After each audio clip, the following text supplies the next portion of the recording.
გვარამიას განცხადებასთან დაკავშირებით ვკითხავთ, როგორც ცნობილია, ნიკა გვარამია აფხაზეთის დათმობას ემხრობა და ამოგიკითხავთ მის სიტყვებს, რაც განაცხადა ფაშინიანის მე მაგიტომ ვარ აღფრთოვანებული, რომ რაც გააკეთა ეს არის ტრამვების დამარცხება. რეალურად ყარაბაღი ხომ ჩაბარებული იყო ომი დასაგებია, მაგრამ საბოლოო ჯამში სომხეთი თქვა, რომ მომაშორებ წაიღეთ, ანუ შედარება გააკეთა გვარამიამ და ამით პრაქტიკულად თქვა, რომ აფხაზეთის დათმობას ემხრობა და თქვენი შეფასებით რას ნიშნავს ასეთი განცხადების გაკეთება? და ასევე სამადასტურმო თქვა, რომ საქართველოს აფხაზებისთვის უკეთეს ალტერნატივას ვერ ფინისა. ჯერ გვარამი ერთად მოთქვა.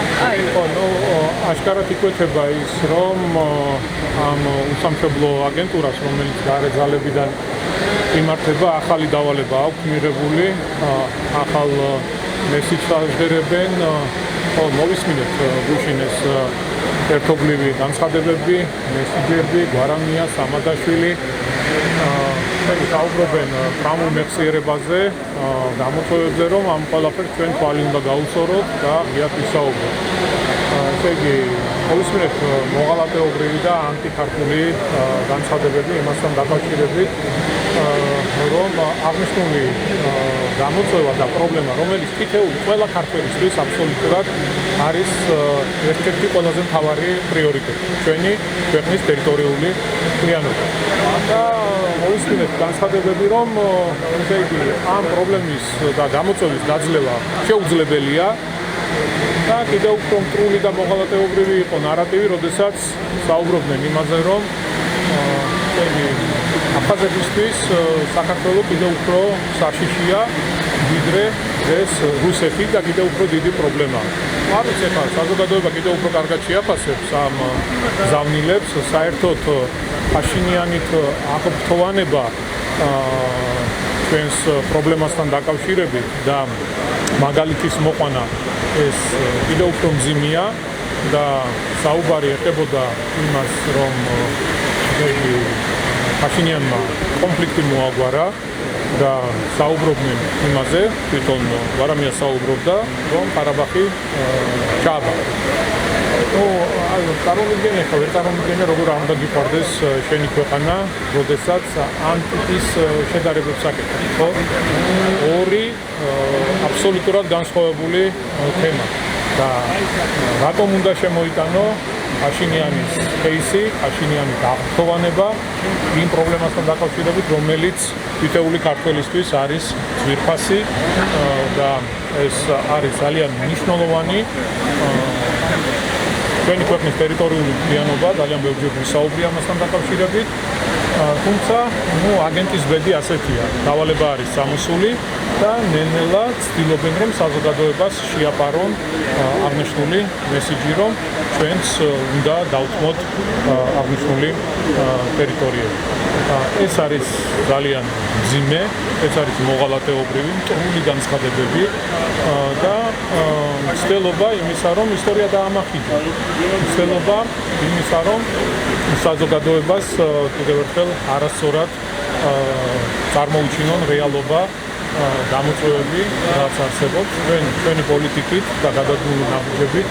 პირველ რიგში უნდა გავაძლიეროთ ჩვენი ქვეყანა და რა თქმა უნდა, ყველაფერი უნდა გაკეთდეს იმისთვის, რომ მშვიდობიანი გზით მოვიდეს ტერიტორიების დაბრუნება.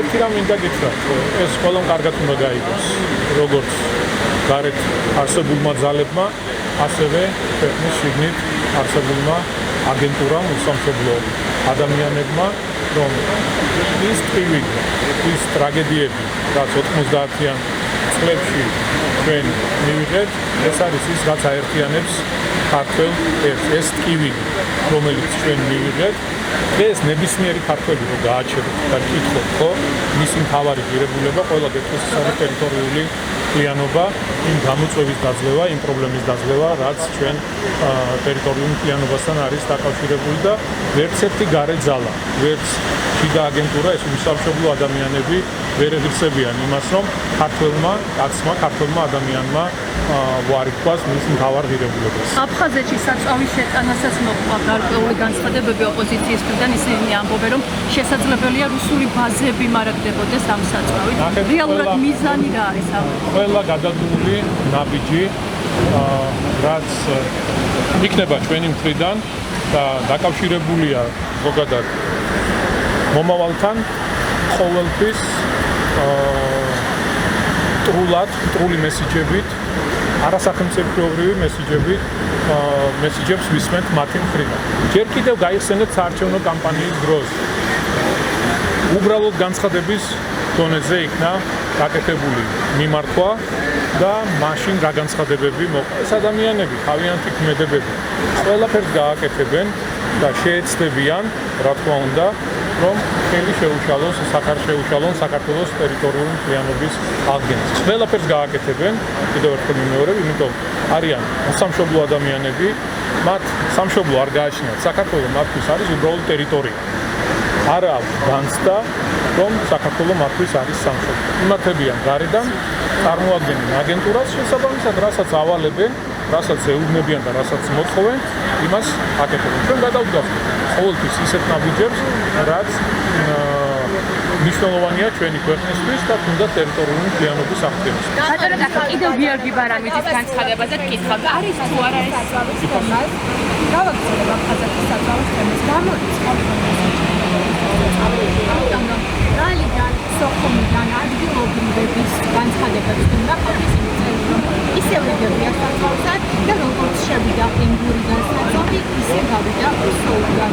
წავიდა ეს საძვალო რეალურად მოსახლეობამდე თუ გავიდა უსოვლში. რა გარანტია? კიდევ ერთხელ ვიმეორებ და ვამბობ იმას, რომ ჩვენი სიტყვა მართლაც კანონი ოკუპაციის შესახებ. ყველა ჩვენი მხრიდან გადადგმული ნაბიჯი, რა თქმა უნდა, ამ კანონის ფარგლებში ხდება და ხალხებს შორის ურთიერთობა არის ძალიან მნიშვნელოვანი.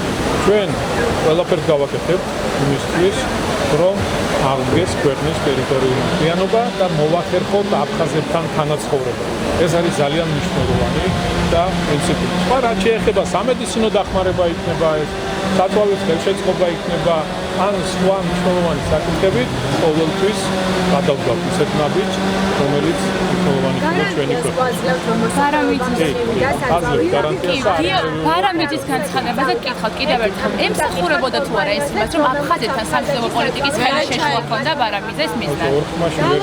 აფხაზეთის თემას ხომ შეიძლება?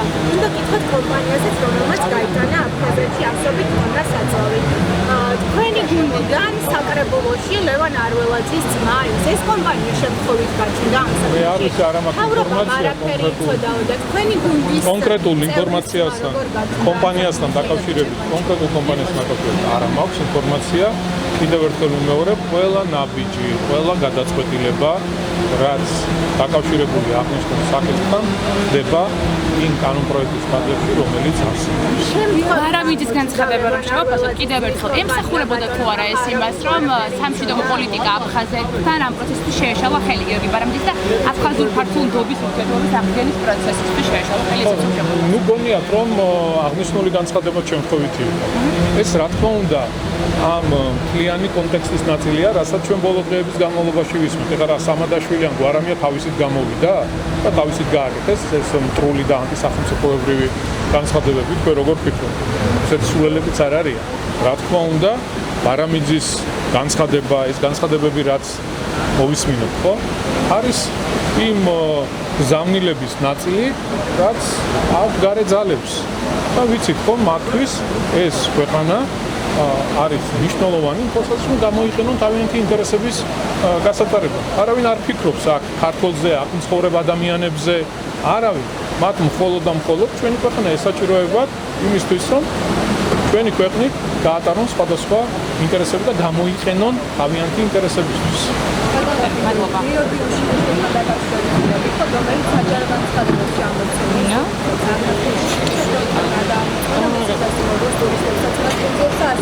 ადმინისტრაციაში ოდესასწავლებელი პრობლემა არ აქვს, რომ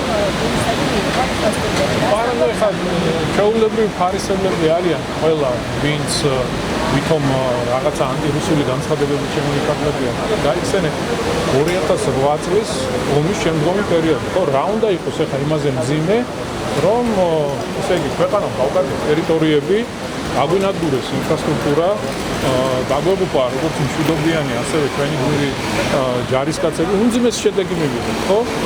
ამაზე მძიმე რა უნდა იყოს და ამის შემდეგ რა განცხადებებს აკეთებდნენ რუსეთთან დაკავშირებით, ხო? პირდაპირ ლარსის საბაჟო გამშვებ პუნქტზე ხვდებოდნენ ადამიანებს და რა ვიცი იავარდებით ხელში მოუწოდებდნენ ქვეყანაში შემოსვლაზე და ბიზნესების გასხვისება სახელმწიფო რუსულ სახელმწიფო კომპანიებზე ჩვეულებრივი ფარისევლობა. მაშინ უბრალოდ გარე თავიანთი პატრონები ავალებდნენ, რომ ამ ტიპის მესიჯები უნდა გაიყრერებინათ, დღეს გარე პატრონების დავალება არის შეცვლილი. ჩვეულებრივი ორმაგის სტანდარტია და ყველა მოქმედება თავიანთი ინტერესებიდან გამომდინარე. ბატონო ხაძაღან მაისფობის კითხვაზე რამდენჯერმე გამოგაიმეორეს, რომ ეს განცხადებები შემთხვევით არ არის.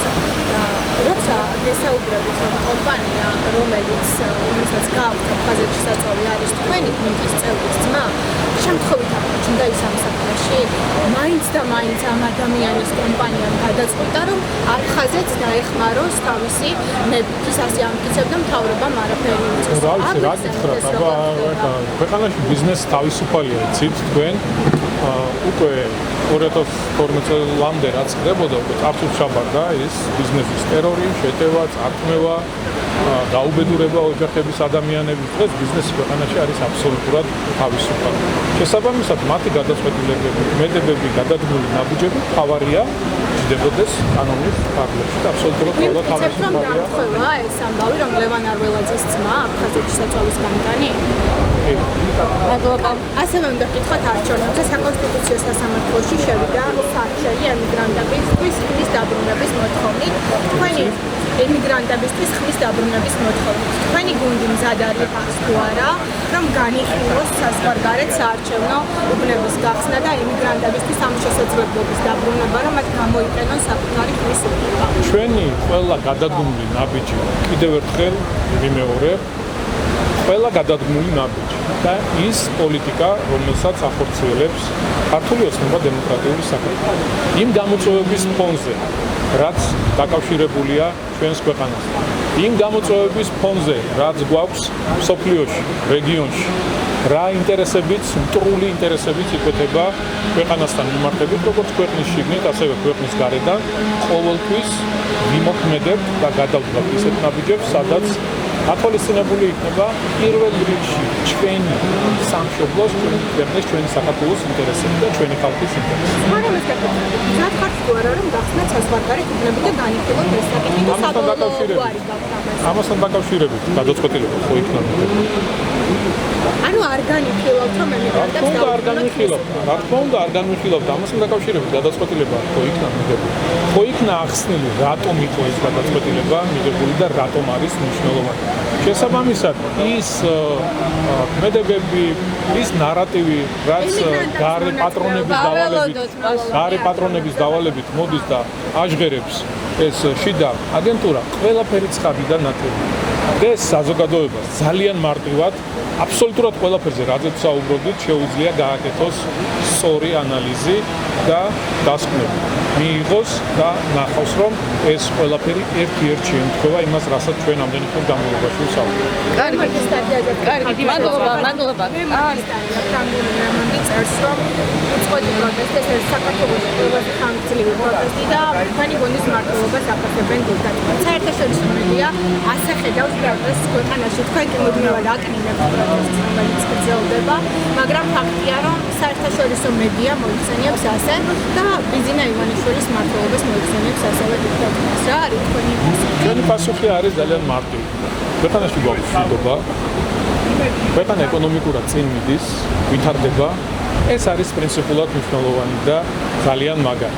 აბსოლუტურად ყველა პარამეტრებით ქვეყანა მიდის წინ. ხალხი არსებობს გამოწვევები, მაგრამ ჩვენ ამ გამოწვევებს არ უშინდებით. იმიტომ რომ ძალიან კარგად ვიცით, რა უნდა გაკეთდეს მომდევნო წლების განმავლობაში, რა ნაბიჯები უნდა გადაიდგას, რომ ქვეყანა კიდევ უფრო ძლიერი იყოს და კეთილდღეობა იქნას ჩვენი ქვეყნის მომხმარებლად. კარგი.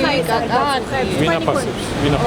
საერთაშორისო მედია, საერთოდ არ მაინტერესებს, არ მაინტერესებს, იმიტომ რომ ყველაფერი ძალიან კარგად ვიცით, მეც და ქართველი ხალხის უმრავლესობამ როგორ იმართება ეს ყველაფერი.